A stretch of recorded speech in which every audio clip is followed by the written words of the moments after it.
Good evening, ladies, gentlemen. You're watching the 8 p.m. Bilingual Primetime News on Spectrum Television. Making news tonight.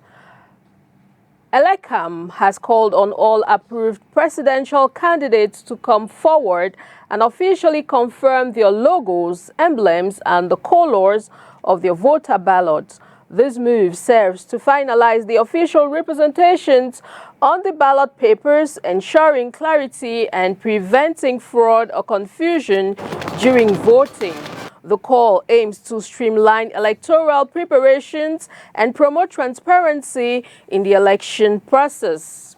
Also in this newscast, we shall be bringing to you the official statement on the unjust rejection of Maurice Kamto's rejection of his candidacy for the October 12, 2025 election. The Minister of Agriculture and Rural Development, Gabriel Mbairobe, and the Director General of SEBLEC Brazil are joining forces to strengthen commercial ties between Cameroon and Brazil with a focus on the cocoa sector. The strategic partnership aims to boost trade, enhance industry expertise, and create new growth opportunities in cocoa production and export. The stories in full will be brought to you in a short while. Thanks for tuning in on the 8 p.m. Bilingual Primetime News on Spectrum Television. Ladies and gentlemen, we will dive straight into the full stories on tonight's news, and it will be in the French language with Makeda Lydie Newton. Good evening, Makeda. Bonsoir Christelle Asexuela, mesdames, messieurs, bonsoir et bienvenue dans ce journal bilingue, un journal qui démarre comme d'habitude par notre page spéciale consacrée à la présidentielle 2025.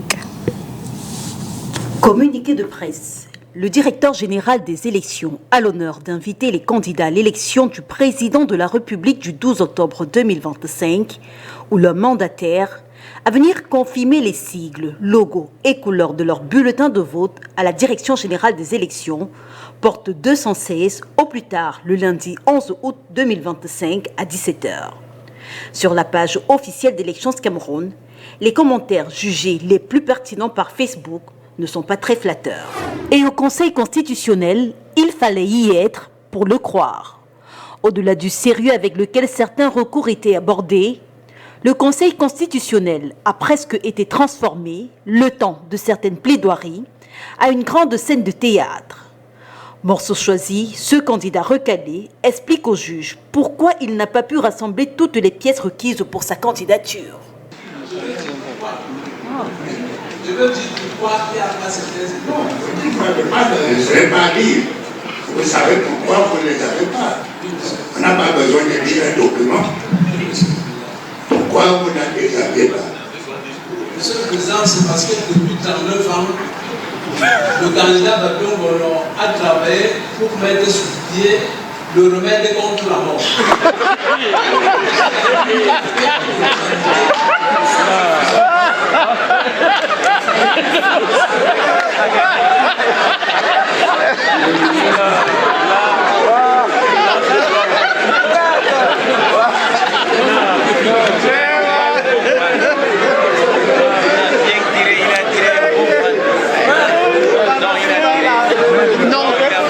Peut-être qu'il a une révélation, mais il n'est pas au bon endroit. Il peut avoir une révélation. Mais où est passé le groupe de Douala au moment où Fumban organise un conclave sur la candidature consensuelle de l'opposition? Il y a quelques jours, en effet, les forces politiques de l'opposition se sont retrouvées dans cette ville de la région de l'Ouest, à l'invitation de la candidate de l'UDC, Hermine Patricia Tomaino Ndamjoya. Étaient présents l'UPC, Univers, le PURS, le PAL, le MCNC, l'USDP et bien entendu l'UDC. Ils affirment leur détermination inébranlable à faire face à la stagnation et à la menace existentielle que représente le régime au pouvoir depuis 43 ans. Je suis debout et resterai à vos côtés. La lutte continue. Vive le Cameroun. Le professeur Maurice Kamto s'adresse ainsi à ses sympathisants suite au rejet de sa candidature à l'élection présidentielle du 12 octobre prochain. Le candidat du Manidem remercie ses soutiens, annonce le remboursement de ceux qui ont contribué pour sa campagne et dénonce ceux qui ont trahi le peuple. Extrait du professeur Moïse Kamto, sélectionné par Léla Renganzu.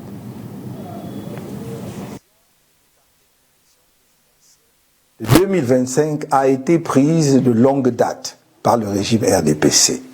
Ce régime n'a jamais supporté que nous ayons évité le gros piège politique des élections législatives et municipales de 2020 en choisissant le boycott.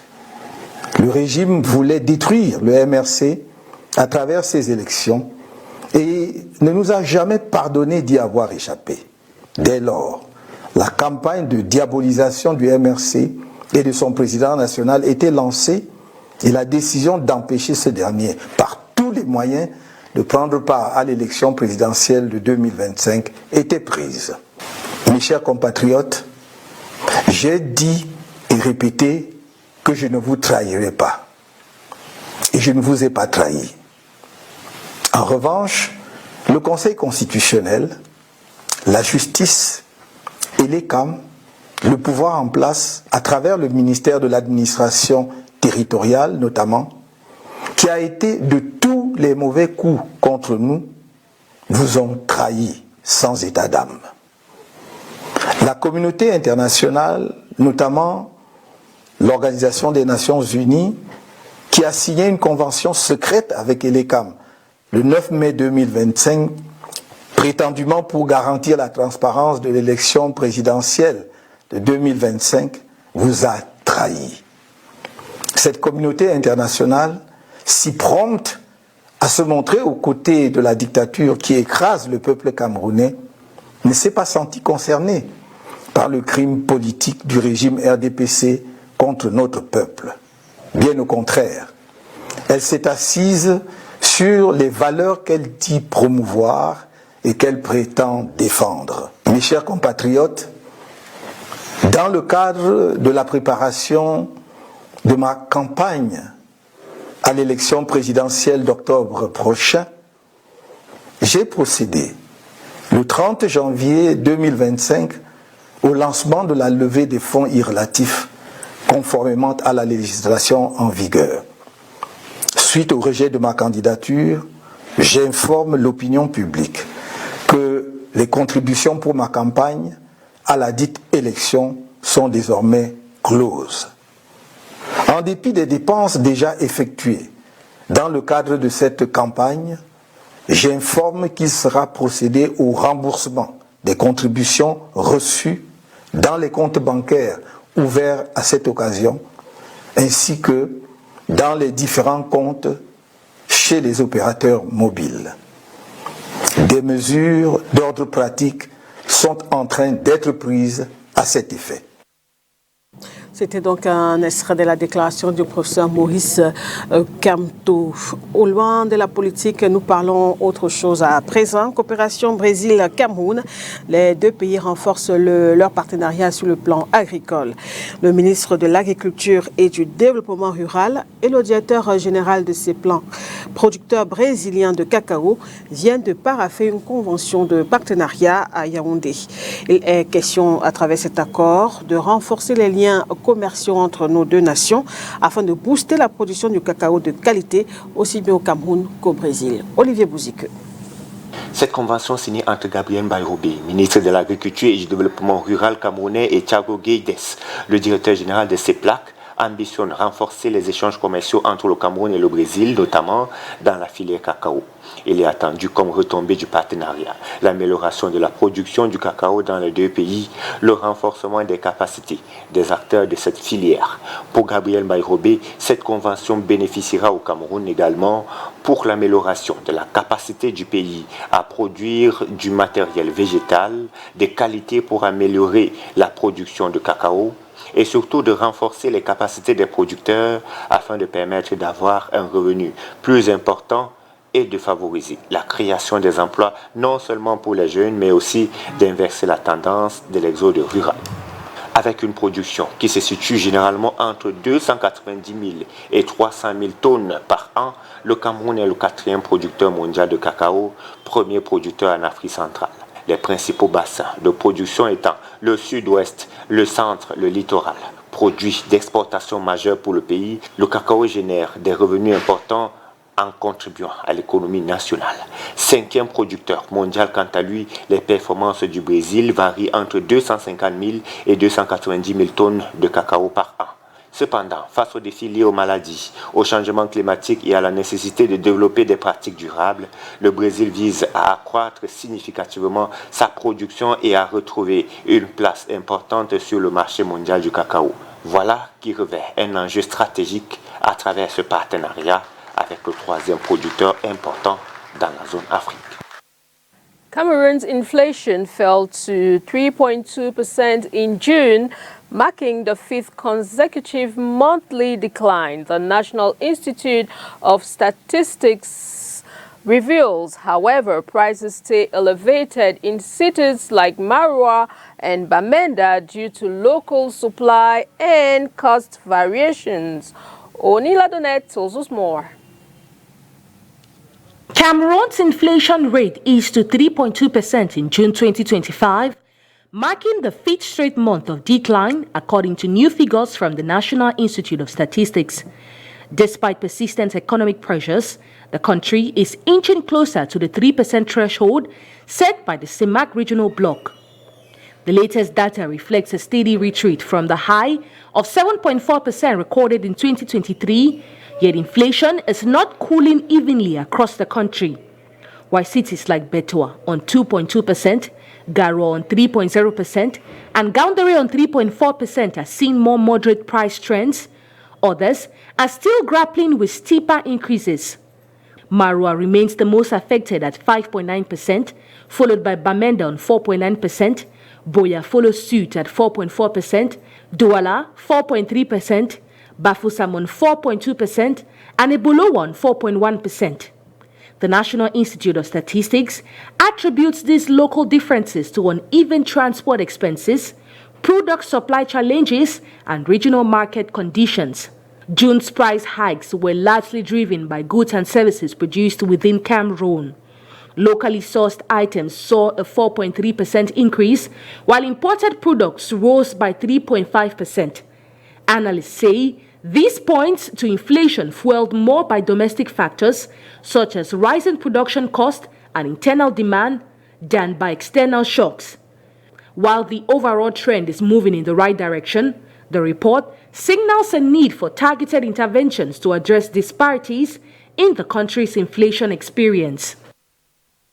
3h46, c'est le temps que passe en moyenne un utilisateur sur TikTok, Facebook, WhatsApp et autres YouTube. Le temps utilisé pour se divertir, alors que les réseaux sociaux peuvent être utilisés pour créer des richesses, voire trouver un emploi. C'est pour sensibiliser les jeunes sur l'impact de la réputation en ligne dans l'insertion socio-professionnelle qu'un bootcamp de 2 jours s'est déroulé cette semaine à Yaoundé. Les détails avec vous, Inès Pango. Sur les réseaux sociaux, les jeunes communiquent, visionnent des vidéos ou simplement scrollent. Le rapport de l'Agence internationale UIH Social, publié en janvier 2024, indique qu'un utilisateur passe en moyenne 3h46 par mois sur TikTok, suivi de YouTube, Facebook et WhatsApp. Aujourd'hui, on se rend compte que beaucoup de jeunes penchent beaucoup plus dans le ludique plutôt que dans l'utile. Il est question ici de les outiller, de leur donner en fait des compétences, qu'on appelle ici des compétences en éducation aux médias et à l'information, leur donner la capacité de pouvoir remettre en question les contenus qu'ils reçoivent, les contenus qu'ils produisent, les contenus qu'ils diffusent. L'idée ici, c'est d'avoir des personnes critiques, capable de pouvoir faire la différence entre ce qui est bien et ce qui n'est pas bien. Au-delà du ludique, les médias sociaux peuvent aider à la création de richesses, d'emplois, bref, à un épanouissement socio-professionnel. Permettre aux uns aux autres, aux jeunes, et prioritairement ceux qui sont à la recherche d'un emploi, de pouvoir utiliser et mobiliser leur réputation en ligne afin de trouver certainement peut-être l'emploi de leur rêve. Il y a des plateformes numériques comme LinkedIn qui aujourd'hui permettent à des professionnels au niveau international de pouvoir vous retrouver. Nous avons formé des jeunes qui n'étaient que sur Facebook, WhatsApp et aujourd'hui ils utilisent LinkedIn.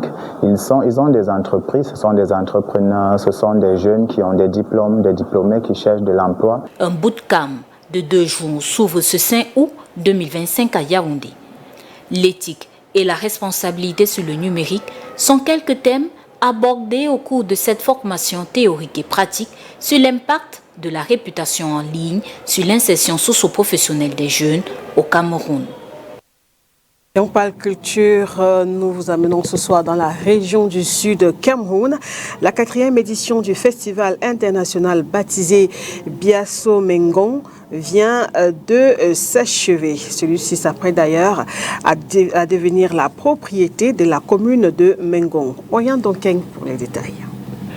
Dans le but de renforcer les liens culturels de la région du Sud Cameroun et ceux des autres pays de la sous-région, le promoteur du festival international, Biasso Mengon, au regard du succès de cette édition, entend remettre ce projet à la commune de Mengon. La 4e édition du festival Biasso Mengon a été un succès bien au-delà de nos attentes à l'intérieur de la fondation, mais même au sein des populations de Mengon. Je vous avoue que personnellement, j'avais pris la décision de déléguer beaucoup plus cette année les tâches aux locaux de Mengon qui sont mes collaborateurs directs et ils m'ont véritablement émerveillé par la qualité de leur travail. L'ambition est de remettre le festival Biasso Mengon qui partira de la fondation Belinga et ira véritablement à la commune de Mengon car le festival Biasso Mengon appartient à tout l'arrondissement de Mengon. Nos projets sont de faire bien meilleur, d'impliquer encore plus les locaux, d'impliquer encore plus les élites. Cette 4e édition a connu une forte participation des communautés gabonaises et équato-guinéennes qui ont démontré leur talent culturel. Défilé de mode, danse patrimoniale, confection d'œuvres d'art et bien d'autres activités ont rythmé ces 2 semaines de festival. La 4e édition est vraiment réussie. Nous sommes très contents de tout ce qu'on a vu entendre ici. Cette grande réunion d'art, de culture qui a permis à la jeunesse de Mengon, en communion avec la jeunesse de la sous-région, de montrer leurs valeurs d'initiative, d'entreprise, ainsi de suite. Et nous encourageons les jeunes promoteurs qui permettent à ses frères et sœurs de fusionner avec les autres et de montrer de quoi ils sont capables. Bonne initiative pour l'arrondissement de Mengon. Vous voyez que ça réunit les jeunes, les enfants et même les mamans que nous sommes. Donc nous sommes très fiers de ce qui est fait ici. C'est pour cela que nous sommes venus encourager notre petit frère. La revalorisation des valeurs ancestrales a attiré à l'esplanade du lycée de Mengon plus d'1 millier de personnes. En sport dans ce journal et on démarre par le basketball. Vous le savez, le rideau est tombé dimanche dernier sur la 27e édition du championnat d'Afrique féminin de basketball Afro-Basket à Abidjan en Côte d'Ivoire. Sur le podium, le Nigeria remporte la médaille d'or, le Mali la médaille d'argent et le Soudan du Sud entre dans l'histoire en décrochant la médaille de bronze. L'équipe nationale de basketball féminin du Cameroun, pour sa part, termine 5e de cet Afro-Basket dames. Alors, quel bilan peut-on justement faire de la participation du Cameroun dans cette compétition? Voici l'analyse du consultant FIBA Afrique, Yves Tala, joint par la rédaction. Une fois de plus, le Cameroun ne franchira pas les quarts de finale dans cet afro-basket, cette espèce de plafond de verre, on va le dire, lorsque le Cameroun évolue à l'extérieur, puisque à domicile, le Cameroun a toujours fait le podium en 2015 et en 2021, mais jamais à l'extérieur. La meilleure performance aura été en 2013, où le Cameroun était quand même dans ce fameux dernier carré, mais avait terminé 4e. Et puis, plus jamais les demi-finales. Il y a donc malheureusement une marge d'écart encore entre le Cameroun et les tout meilleurs par exemple le Nigeria ou le Mali et même voilà le Sud-Soudan qui pour une première arrive dans ce dernier carré. On dira que ces pays ont des modèles opposés.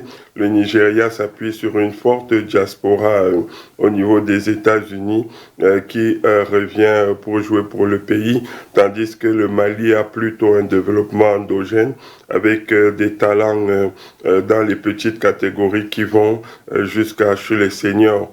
Le Cameroun peut être un mix de ces deux modèles-là si on va à fond dans ces deux axes, d'abord avec la diaspora, où on a commencé un travail avec la France qu'il faudrait continuer à développer avec d'autres pays, les États-Unis, l'Angleterre et autres, pour repérer les pépites qui pourraient venir aider le Cameroun. Et d'un autre côté, promouvoir le développement du basket jeune ici. Il y a du talent. On l'a vu avec les U18 qui, pour une première sortie, ont terminé sur le podium l'année dernière, avec deux filles de cette équipe qui ont été dans cet afro-basket avec les seniors, à savoir Kélia Kipo et Damaris Emédié. Il faudrait davantage organiser ces catégories avec des championnats nationaux plus bas que les U18 déjà, organiser la formation et tout le reste va suivre. Et maintenant, améliorer aussi le championnat local. On reste avec la même discipline pour signaler qu'une vingtaine de journalistes sportifs viennent d'être outillés sur les règles et la terminologie à utiliser lors de la couverture des matchs de basketball. C'est à la faveur d'un séminaire de formation organisé il y a quelques jours ici à Douala par l'Association des journalistes sportifs du Cameroun, coordination du littoral. Ceci avec l'appui de la Fédération camerounaise de basketball. Reportage. Outiller les journalistes sportifs sur les règles de jeu et de terminologie en basketball, c'est le but du séminaire de formation qui s'est déroulé le 2 août 2025 à Douala. Organisé par l'Association des journalistes sportifs du Cameroun, coordination du littoral, les travaux ont regroupé une vingtaine de journalistes sportifs de la presse écrite, cybernétique et audiovisuelle. Un séminaire de formation, un séminaire de renforcement des capacités des journalistes sportifs arrive à point nommé dans la mesure où nous sommes dans un environnement où nous couvrons beaucoup d'événements sportifs dans la région du littoral.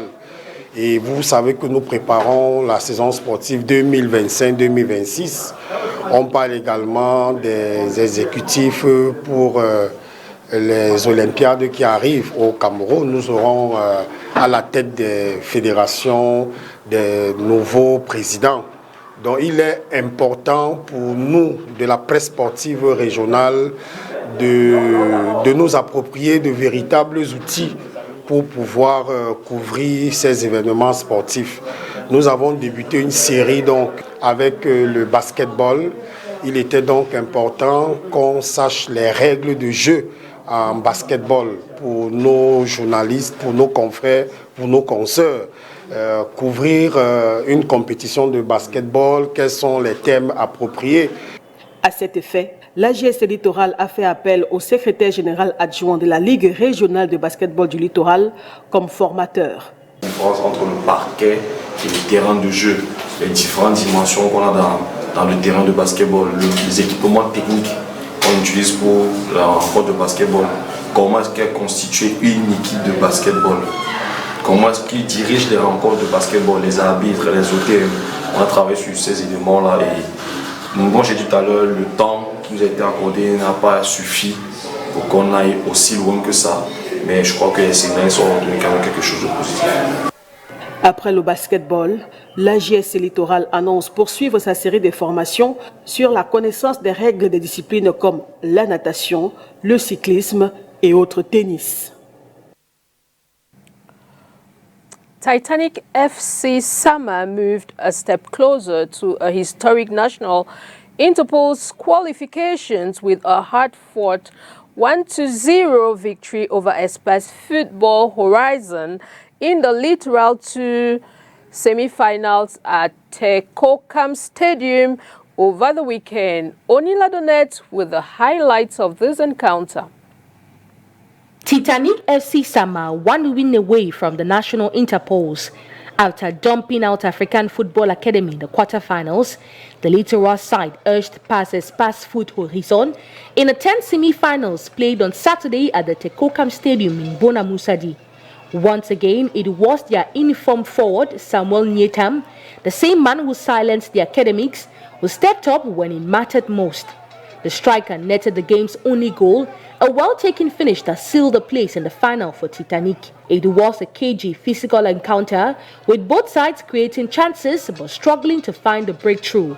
In the end, Nyentam's first half strike made the difference, and despite his fast food Horizon's late push, Titanic held firm at the back. The loss was hard to swallow for fans of Espace Foot Horizon, who had come in numbers hoping to see their side make it through. But for Titanic, it was another step in what's shaping up to be a remarkable campaign. These results carries extra meaning for the team. Last year, Titanic were knocked out in the quarterfinals of the same regional playoffs, a painful exit that left the squad vowing to come back stronger. And earlier this year, they gave Bambuchus of Buddha a real scare in the Cameroon Cup, only to crash out in the round of 32 after a 5-6 defeat on penalties. It was a match that showcased their grit and quality even against a top-tier side. Now with their sights firmly set on redemption, the boys from Sama say they are going all out to win it this time. One final hurdle remains: International Sporting FC.